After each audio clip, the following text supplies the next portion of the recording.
Sabi ni Congressman Paulo Duterte, cover up daw ang pagtanggal nila ang pag-resign kay Romualdez, resignment o tinanggal. Ito raw ay cover up, sabi ni Paulo Duterte, para lang mailigtas si Romualdez at higit sa lahat para mapahupa ang galit ng taong bayan. Lilinawin po ito natin mga babayan. Yung sinasabi ni Congressman Paulo Duterte na pinili ni Sandro Marcos itong si Bujidi para pumalit sa pagka-Speaker of the House ay hindi po yan totoo. Dahil sabi pa nga mga babayan ni Sandro Marcos, kung hindi ka lang sana pala absent, nakita mo sana ang katotohanan. Siguro, itong si Congressman Paulo Duterte, mga kababayan, ay palaging tulog sa kangkungan. Tapos laging absent, 'di ba? Hindi natatrabaho. Kaya hindi niya alam ang nangyayari sa loob ng sesyon, mga kababayan, no? Kasi napanood naman lang napanood naman natin lahat na ito ay pinagbutuhan po isa-isa. Isa-isa po tinanong at pinili po ito si Bujidi, mga kababayan. Pangalawa,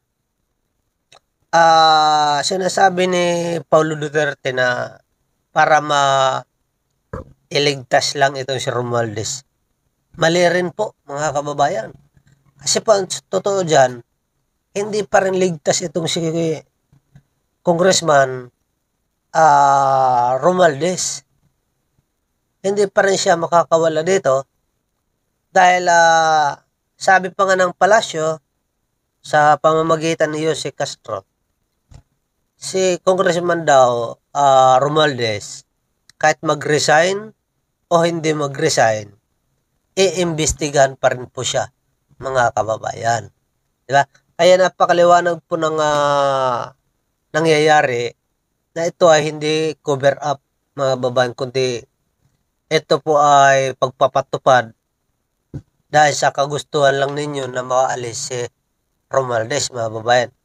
Kaya ngayon, sinusupalpal ka ni Sandro Marcos, Congressman Duterte, kasi nga pala absent ka raw. Yan ang hirap sa'yo. Diba? Hindi ka nagtatrabaho, tuloy-tuloy ang sweldo mo, tapos wala kang trabaho. Diba? Diba? Pasyal-pasyal ka lang, puntang dahig kung saan-saan. At ito ang malala. Sabi ni Sandro Marcos, mga babayan na Congressman Paulo Duterte, sabi ni Sandro Marcos, kung yan daw ay gawain mo ng anak ng isang presidente, dati, wag mo raw siya itulad. Wag mo raw siya itulad dito sa'yo. Kasi si Sandro Marcos ay hindi raw siya nakikialam o namimili kung sino-sino na porkita anak siya ng isang presidente. Kung gawain mo raw yan nung panahon ni Digong, wag mo raw siyang itulad. Kasi maliwanag na supalpal ka dito kay Sandro Marcos. Diba? Maliwanag na supalpal ka dito. Sa madaling salita, mga babayan, ay kung talino lang din naman ang pagbabasihan, wala ka sa kalahati kay Sandro Marcos. Alright? At ito pa, napakadelikado mo ngayon kasi si Sandro Marcos na mismo ang nagsasabi na mukhang tuloy-tuloy ang investigasyon kasi mukhang nabanggit niya yung 51 billion. Edi iyak na naman kayo ngayon. Diba? Sigurado yan. Dahil binabanggit na ni Sandro Marcos yung 51 billion. So, mukhang magtutuloy-tuloy itong investigasyon laban sa iyo. Kaya wag po kayo magmalinis. Di ba?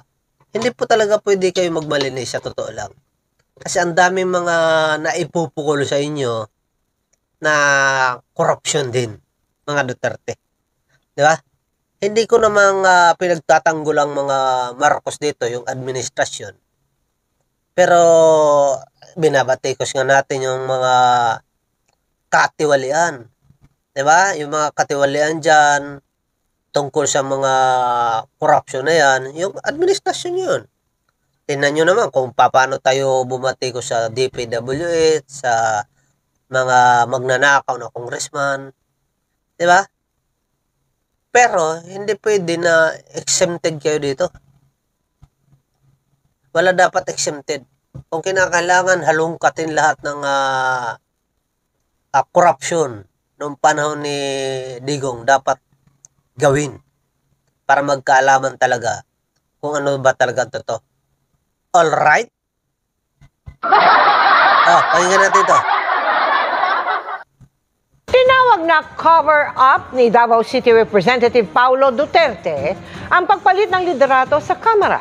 Alegasyon niya, pinili si bagong House Speaker Faustino D. III ng anak ng Pangulo at kapartido nitong si Congressman Sandro Marcos. Ang sagot ng mga leader ng Kamara sa pagtutok ni Jonathan Andal. Galing sa Solid North at kilalang malapit na kaibigan ng pamilya Marcos ang bagong speaker ng Kamara na si 6th District Congressman Faustino Boji D. III. Uupo siya sa gitna ng kontrobersya ng mga maanumalyang flood control projects na bumabalot sa buong gobyerno lalo't may mga kongresistang napangalanan sa mga investigasyon. Our duty is not to protect each other.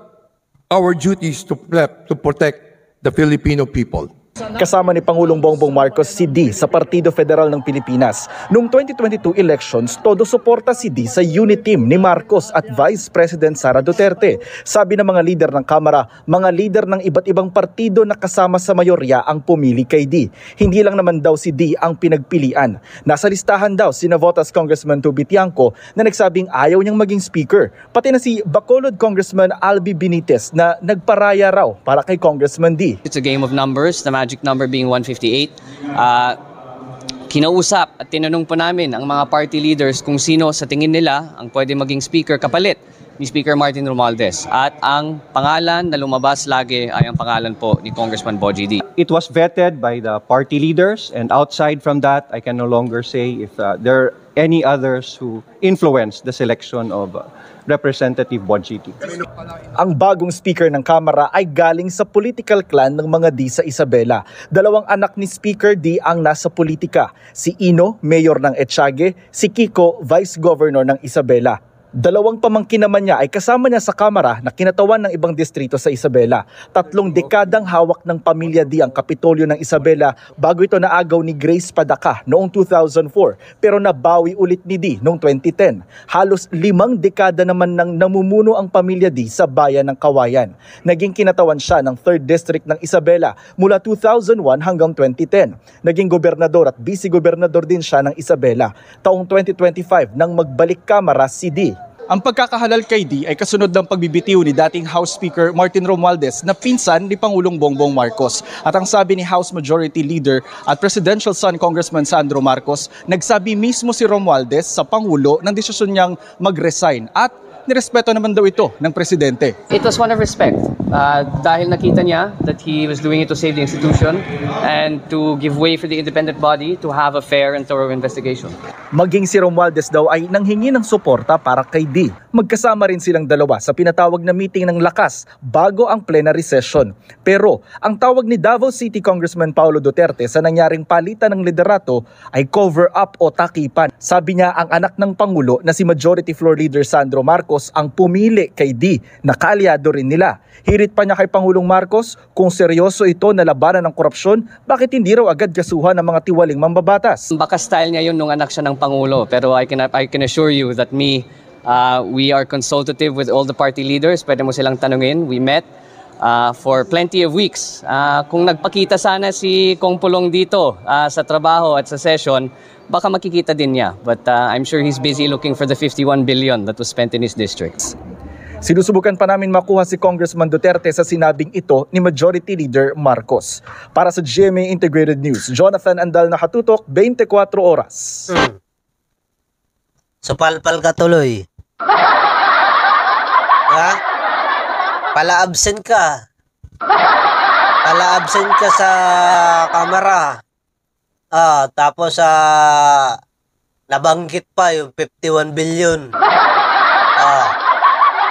Edi iyak ka ngayon. Puro ka kasi duda. Puro kayo hinala.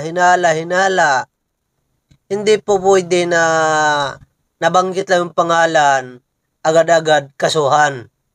Hindi po ganun. Yung panahon niya ni Digong, wala kahit isang nakasuhan eh.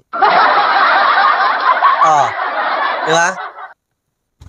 Papaalala na naman natin, panahon ni PRRD, wala pong nakasuhan na congressman.